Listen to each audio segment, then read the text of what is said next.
Hey everyone, this is Maddles, and you're watching another StarCraft 2 England cast. Now, today I have got a game from LiquidZenio. It is, of course, the Razer Replay pack of the week. He is down in the lower left position as the blue Zerg player, and up in the top right is a Protoss player called Gapris. Gapris is the red Protoss, Zenio the blue Zerg. The map, of course, is Cloud Kingdom, and I'm super stoked to see how this game goes, because let's face it, any game with Zenio in it is going to be pretty awesome, especially the Razer Replay packs of the week, because they are always full of just damn awesome games. So big ups to obviously all of those guys for releasing the replay packs, because obviously Team Liquid are awesome like that. Now, what can we expect in terms of strategy? Well, this probe coming down, so we see a pylon come down, because let's face it, a forward fast expand is the best build you can usually go for against Zerg players. And on this map it's quite easy to get down. I mean, it's quite a long map, so that's really safe to Zenio. 14-15 pull into a quick hatchery, then into a 4 to 5 minute third. That is the build he will go for. I would eat my shoe if he doesn't do that, because let's face it, it's pretty damn popular and it's the best way to go really. Now, obviously taking that quick third does open up some vulnerabilities, because you have the third here, but then you've got this ramp in, this back ray in, and also the natural defense is quite a long way away, so you can actually see some really nice 2-base timing pushes. I mean, even something just as simple as getting 4 gates and basically sending 8 zealots up here can cause big problems, and it can be very difficult to defend that as a Zerg player, so can't wait to see how that does play out. Obviously the Immortal Sentry timing push for 2 bases can be really good here.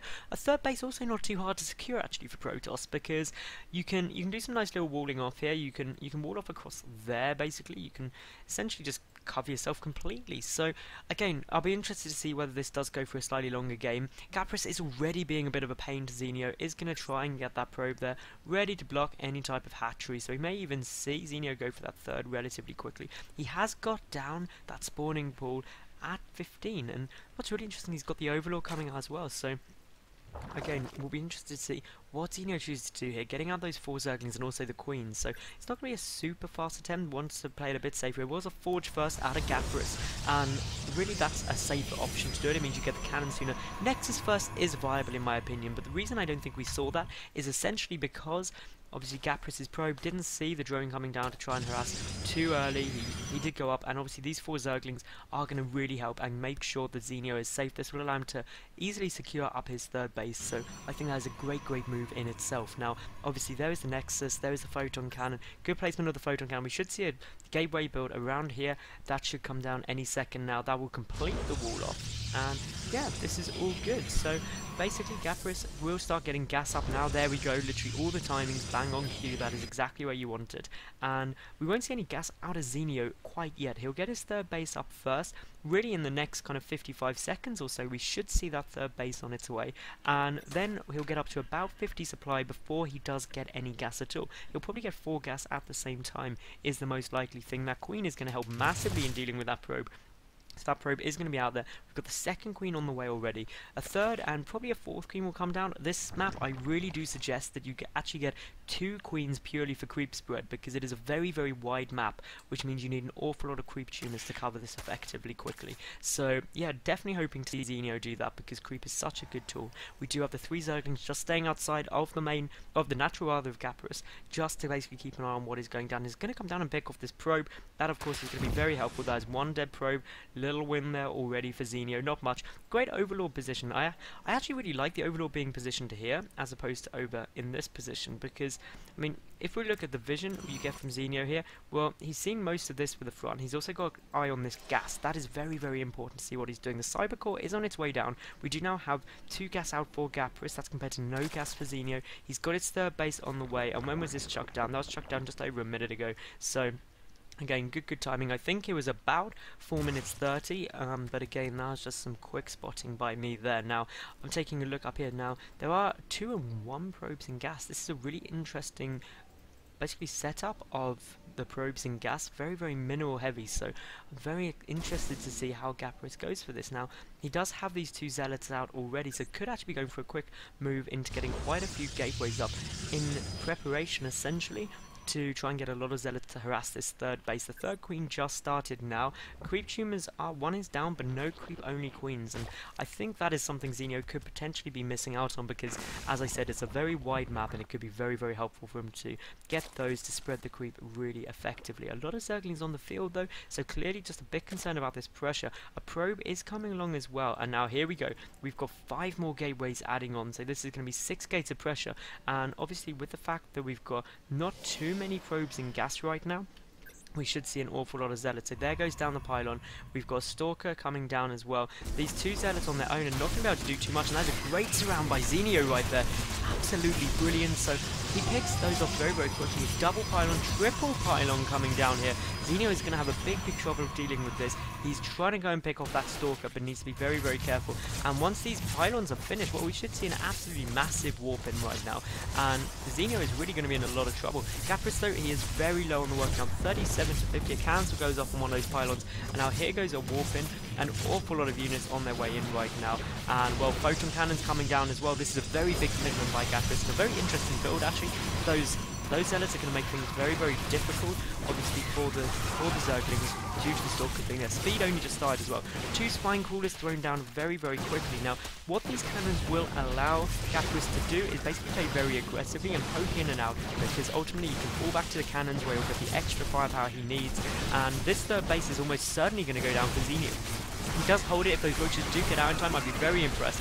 But to be honest, I don't see any way he's going to be able to defend this. That third base is definitely going down, and that is a massive loss and a big, big win for Gapris right now.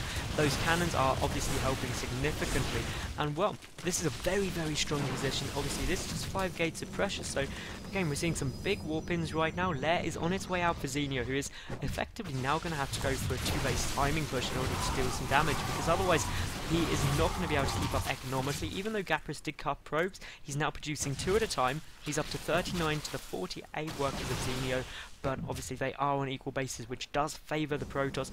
That third base, considering restarting, I think that'd be absolutely crazy though, because just look at how much stuff is here, and Zenio really not in a good position to defend against quite this much stuff. The zealots alone are huge numbers. Now, those roaches will have to be quite careful. The surround goes down on that spine. We do have the zerglings trying to come around and flank, but these cannons preventing the flank as well. It's an absolutely beautiful build. No cancel goes down. That is a big, big loss there for Zenio, so I cannot wait to see quite how Zenio tries to do it. It's just rebuilding the third repeatedly, but of course without getting that cancel off, he lost so many minerals, and at this stage of the game you can't afford to be doing that. The work count 45 to 46 now. See how quickly Gapris is catching up while keeping on the aggression and pressure, and essentially Zenio is having to get up an awful lot of roaches, and he's going to have to counterattack, but he can't engage this force until he is very confident that he can take it down. Now obviously Zenio, he's spending a lot of money. He's getting the 1-1 upgrades, the missile attack upgrades, and actually now Gapris pulling back. That is an amazing choice, because that means he has no risk of losing all of his army and is ready to defend any counterattack Zenio may try to throw at him. So again, we should see Zenio throw down that third base fairly soon. Actually, he's gone for it up here. That is a very, very clever move by Zenio right there. And now obviously all these units will come and clear out the cannons. We could see a quick force from Zenio. That would, again, the double expand may allow him to catch up economically. All of these pylons going down are going to be some big losses, but I mean, if we look at the resources lost, it's going to end up about pretty even actually. But of course, most of the army is still there for Zenio. The worker count, while only slightly in Zenio's favour, the equal bases are going to cause the big problem. Now, one Zeta comes down, will see this base, and now this is going to cause big problems for Zenio in terms of multi-pronging attacks. He doesn't have creep going off to that base, so reinforcements will be very slow. Behind this, Gapris is getting up that robotics bay. He's also getting up Blink, and well, he's sending an overseer over. That does supply block Zenio. That's less than fun, but he does see, of course, the Twilight Council and that robotics base. So no, it's going to be Blink. Stalkers are on their way out, as are Colossi. We do have a lot of Zerglings ready for a good, effectively a surround movement, but quite a few sentries are there. They'll be able to wall off here. Now, really, I'm not too sure Zenio is going to be able to go for too much of a push, because if we look at the worker count, the worker count is equal to the army supply is in Zenio's favour, but not by much. A cancel goes off there, but it does give away Zenio's army positioning. We do have a transfer of drones coming up to the top, and now this army is just a nice size. Of course, only the 1-0 upgrades. That is compared to the 1-1, which has just finished up for Zenio. He is getting 6 more Zerglings, starting the +2 missile attack, extended thermal lance on the way out for Gapris, and now this is a real change in pressure. All the pressure is on Gapris right now, and this is a lot of roaches and a lot of Zerglings, so we will see a effectively Zenio has to be very, very careful. The 3 force fields only get a couple of units. I'm not sure how cost effective, well, very cost effective, but I'm not sure how late game effective that'll be. The first Immortal's on their way out. I mean, that one Immortal will really change the tide of this battle because the amount of damage it does against roaches. The Colossus is a good tech switch, but the concern I have is it's going to have to stay up on this high ground, and then he'll be able to really decimate. Now, we do have a lot of Zealots on the way across the map here now, and that's from that hidden pylon, but again, with some roaches there, Zealots do not engage well against roaches. The first Colossus is actually in front of the wall. Needs to be very, very careful. Does bait those units forward, and there's a massive block comes off there. That Colossus survives with 33 HP. That is going to help massively. Extended thermal lance, of course, not done yet, so that makes it a bit more difficult to control. And in terms of the loss tab, still very, very even between these two players, but obviously we have got Zenio with his third base up. Still hasn't been able to secure this base though, which he's going to need to start thinking about doing fairly soon. The bank slightly higher for Gapris right now. Importantly though, he does have that 1 Colossus out, the second one about to pop, and once you get up to 3 to 4 Colossus, you start being able to do an awful lot of damage. And now this could be very, very dangerous. No cancel goes off there. That was a bit of a mistake in my opinion from Gapris. That was 400 minerals lost for effectively no reason. I don't think the cancel went off anyway. Now, we do have a big defensive force here. That second Colossus really helps Gapris in order to defend, because, I mean, roaches are great and all, but with a good gateway unit force to defend the Colossus themselves can do very, very good splash damage against a very low tier army. More roaches are coming in, and they should come in from behind. That'd be very, very good. Now we have got the movement forward. An attempt to get a volley of shots off there is successful, but this natural base and this effectively units coming from behind is going to be very, very difficult to use. And Zenio really utilising a multi-prong attack. The roaches pushing forward from behind that as well. Great force fields though, does cut off the army, but well, suddenly we've got a lot of units coming into the base. A good force field prevents quite a few coming in, but again, this multi-prong harassment is going to be ever so difficult for Gapris to defend. He's managing to hold the third, which seems to be his priority.